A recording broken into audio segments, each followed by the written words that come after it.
So one of our favorite things to talk about is tech fails. I love expectation versus reality memes. Nailed it on Netflix. Love it. You're killing it. Good job. Pinterest versus reality. Yeah, absolutely. But when it comes to tech, I mean, that's not new, right? This autocorrect fails. There are whole books about it, and they're hilarious. So we actually reached out and asked for some audience participation through our Facebook and said, hey, send us some autocorrect fails or tech fails that you've experienced, though we said they had to be appropriate. And so we didn't get a lot of feedback because we feel like most of the time when it fails, it's inappropriate. Absolutely. So, there are some that are pretty benign, like accidentally texting "I miss you" to your boss instead of your spouse. It's happened, people. Okay. But we love those. So if you get any of these, definitely send them our way because we think they're hilarious. One of the best is now that everyone's been working remotely. Tasha, do you want to talk about this? Well, I don't know. Let me see here. Oh, okay, yes. So Whitney texted this to me it's been a couple months ago. Yeah. She's like, thank God Alicia never makes us turn our video on video calls. I'm like, this is like no joke. So I don't know about everybody else. I'm working on a home office, but it's not done yet. And so my desk currently is in the corner of our basement. And right behind me, we have a wood burning stove. So there's like a big pipe that comes up tall. So I literally look like I'm in a dungeon. If I turn my camera on, the lighting's terrible. There's this huge stovepipe. I'm like, this is not a good look. I have a similar problem. I put my home office, it's just my desk, is my vanity in my bedroom. So behind it is my bed. So I'm like, maybe not. So no cameras for me at home unless I put one of those cool Teams or Zoom backgrounds behind me. Otherwise, no cameras. We've been doing our Facebook Lives from home too. So I don't know if you noticed this. I changed the location this last week for our Facebook Live because I thought the lighting would be better. Do you want to take a guess where I was? No, I didn't even notice it. I was in my bathroom because we put up the vanity lights and it was just a plain white wall. And I was like, maybe this will be better.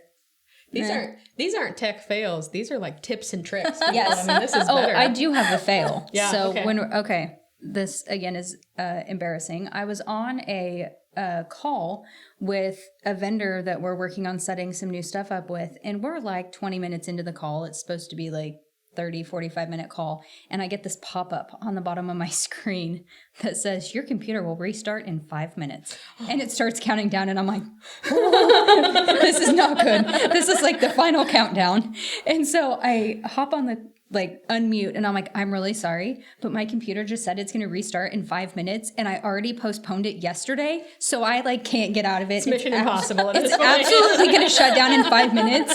I hope IT's not watching this. I typically don't do that, but I did it apparently. And yeah, so I was like giving this poor vendor the countdown. I was like, there's only 3 minutes. You have to talk fast. So that's not a fail. That's again a tip. So next time you want to get off of a conference call, tell them your computer's going to restart. Oh, I'm so sorry.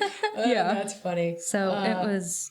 Well, my favorite is that my phone, so if you spell a word wrong enough times, your phone thinks it's a new word. Right, yes. So I have a number of those. None of them are appropriate for this podcast, but they didn't turn out real well. So just so that you know, you got to watch what you're sending. Yes. And who you're sending it to. Yeah, absolutely. Yeah. So if you have any, we love these stories. We live for them. So if you have any of these, send them over. We'd love to hear them. Yes.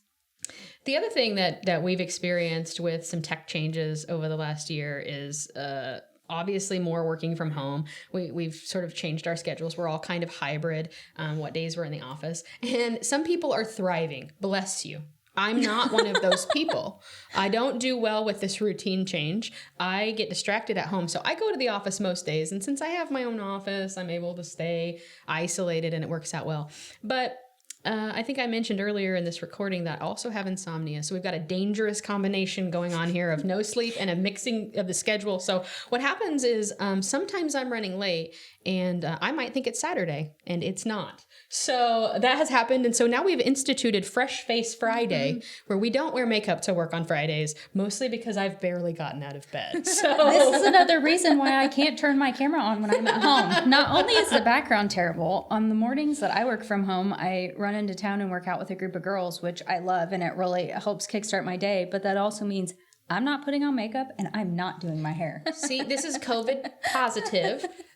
Because of the masks, it doesn't even matter. Yeah. So we encourage you to also implement Fresh Face Friday. Yeah, absolutely. I love it.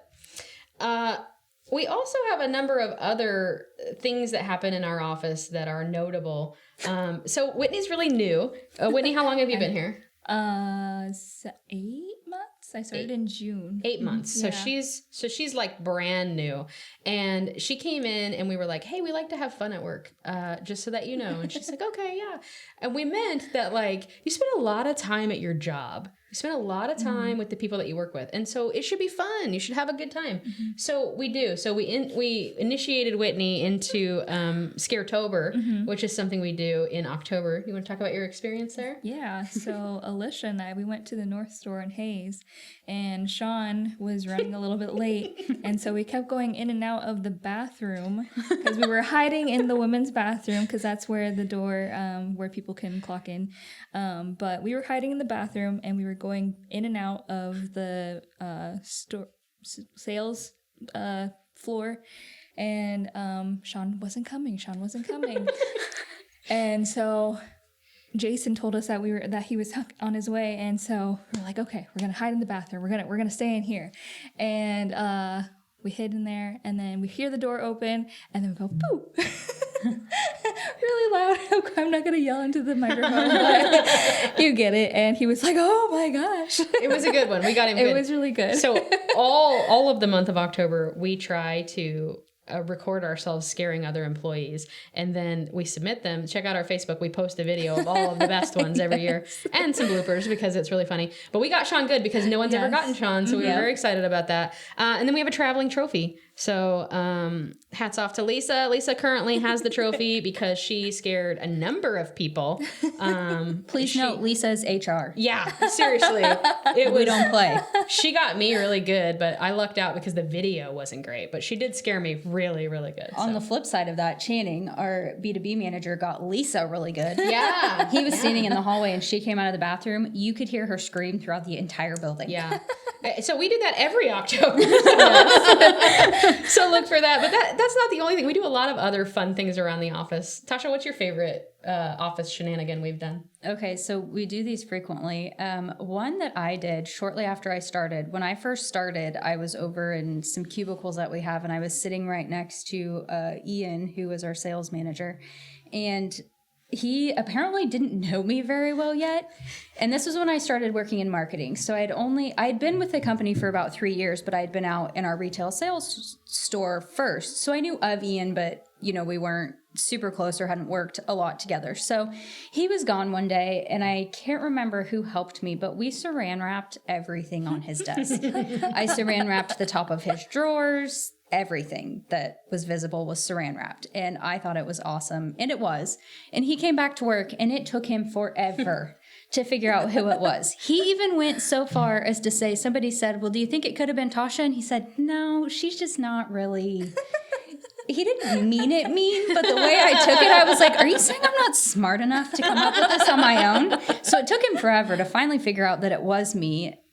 So I kindly left AARP membership information on his desk for at least a good 6 months. She did. I did get very bad payback. You didn't just saran wrap his desk, though. You also saran wrapped the opening and then filled his desk space with balloons. Was that same time? Yes, it was. Okay, we do a lot with balloons, too.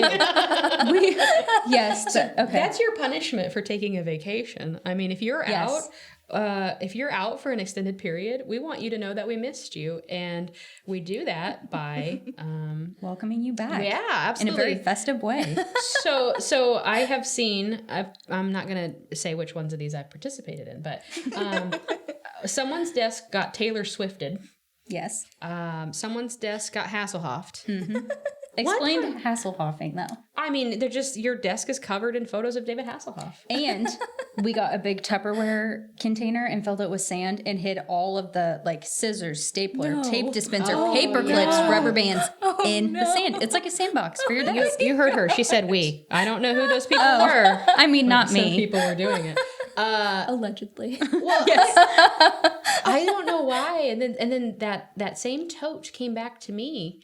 I was gone and someone like created fake cat litter with Tootsie Rolls in it on my desk in this same container. It was very alarming. I don't know. So we like to have a really good time. And we also like to participate in a lot of group activities. So years ago, now it would be 5 years because of the delay in the Olympics. We did Office Olympics. So we had teams that participated in events, which were super fun. Great time. No one was injured in the participation of Office Olympics. It's also probably pretty good to note that our admin office, thank goodness, is kind of out like in the middle of nowhere. We're on the outskirts of Hayes, so you can't see what's going on out there. Yeah. Because we had rowing, but it was office chair rowing. So In the parking lot. Yes. Yeah. You had your line of people and you were hanging on to the office chair in front of you and using your feet. And yeah, I'm sure it looked great yes. from the road leading up to the building. That's the event I was worried there were going to be injuries from, but it all turned out okay. So we're hopeful that, more people will be able to be in the office this summer now that the Olympics are coming back, and maybe we can revive Office Olympics again. And Bosstoberfest. Oh, Bosstoberfest. That was probably one of my favorites. Yeah, so I forgot about that. October is Boss's Day. We are from, the German capital of Kansas. And so we hosted Bosstoberfest one year. We tapped a root beer keg in the office, and we had a great day. German food, lederhosen. Yeah. German activities. Yeah, absolutely. Cindy taught us how to play the accordion on a toy accordion. Oh, yeah. It was super cute. That was a really fun day. It was. That was a really fun day. It was. So great times for us. All right, so we're going to switch gears a little bit. Alicia teased at the beginning we were going to talk about some hybrid learning hacks. So not only have offices and employees switched to a more virtual atmosphere, kids have too. Mm-hmm. And luckily, kids are resilient and they pivot well. So we have some virtual learning tips and tricks and some hybrid hacks. So yeah, absolutely. So, obviously the schools are providing methods to do remote learning if that's what you need to do. But some of the kids have already been familiarized with mobile learning is what I'll say, through the gamification of education. I'm going to say it started with Oregon Trail. Yes. Geography, first aid. What didn't you learn? Health and wellness. Yeah.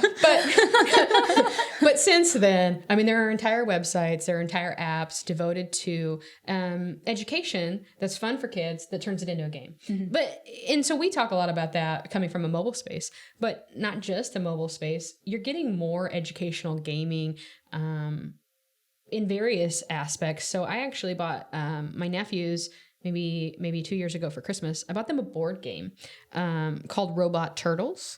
And the concept of the board game is that it teaches the kids the symbols used in coding and the movements that are associated with those so that they start to think spatially about coding, so that I hope they grow up to have great programming jobs. So no, I don't know if that's what they're going to be interested in, but it's really cool that these tools exist for the kids to learn that way. And so now if they are forced to move into a remote learning situation, they're already familiar with using all of these tools.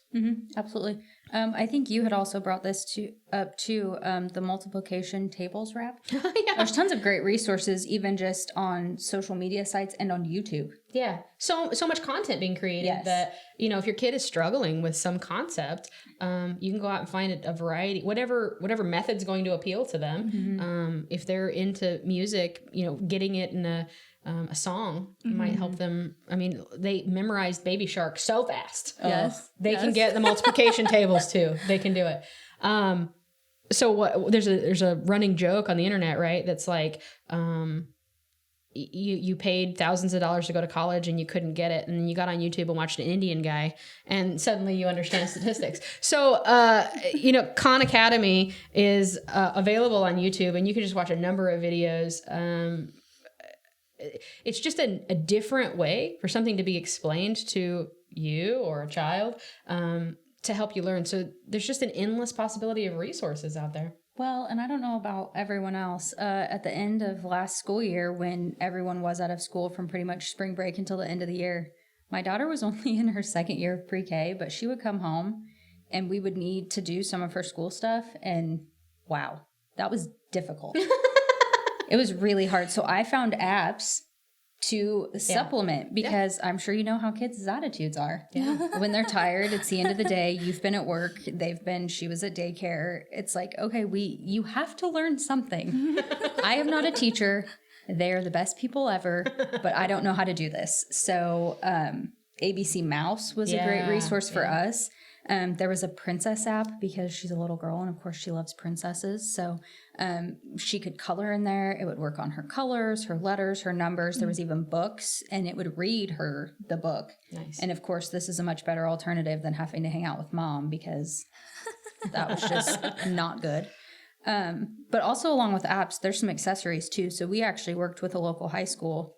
We've got a pretty funny picture too. I've shared it on our Facebook page. I'll have to put it up there again. But we provided some smartphones to go in the VR headsets for this high school. And they were actually going to take virtual field trips and tour museums. So that's another big pivot I've seen from museums and zoos and large places where you can go to get education. They've completely pivoted and they have these amazing online resources now, virtual tours, and they did, special topics on special days. I live in a pretty small town and I know our library went virtual. I love our librarians. They get on and they read the kids' books. So they're still doing story time. So a lot of people have just done an amazing job and there are a ton of resources via apps and the web and tablets and all of that. So there's some definite amazing things out there. You just have to search a little bit, but lots of options. I wanted to talk too quickly. We are bringing in, by the time this is aired, we will have brought in new headphones. They're called Buddy headphones. So I actually have my toddler testing out a pair right now, but they are kid proof. So pretty indestructible. Amazing price point. I believe they start at just $14.99. I also love that they only go up to 85 decibel, which is what is approved for children. So they're not going to blast out their ears. There's a tangle proof cord on them. There is a splitter. So if you have two kids watching, the same tablet, you can just plug the extra set of headphones into that extra jack. They fold up and go in this really nice little bag. And again, only $14.99. So really it's a win-win. Those are great. Yes, absolutely. Awesome. Okay, so thank you for joining us. Next time, we're going to be talking about our community involvement and how we give back to the communities that we serve. 2020 was certainly different for everyone, and it definitely reduced the number of events we were able to participate in person. A lot of events moved virtual or were canceled. So we're really hopeful that in 2021, this summer, that a lot of those things will get to come back, even if in a modified format. So we'll talk more about that. We will also be talking about life in the outdoors because it will be summer and everyone is so excited for sunshine and to get outside. Yes. I say that as it's like 3 degrees outside right now. Gosh. So I'm dreaming of the future. And then hopefully Office Olympics will be back and maybe we can share some fun videos and talk a little bit about that. Again, hopefully no injuries. Thanks everyone. We'll talk to you soon.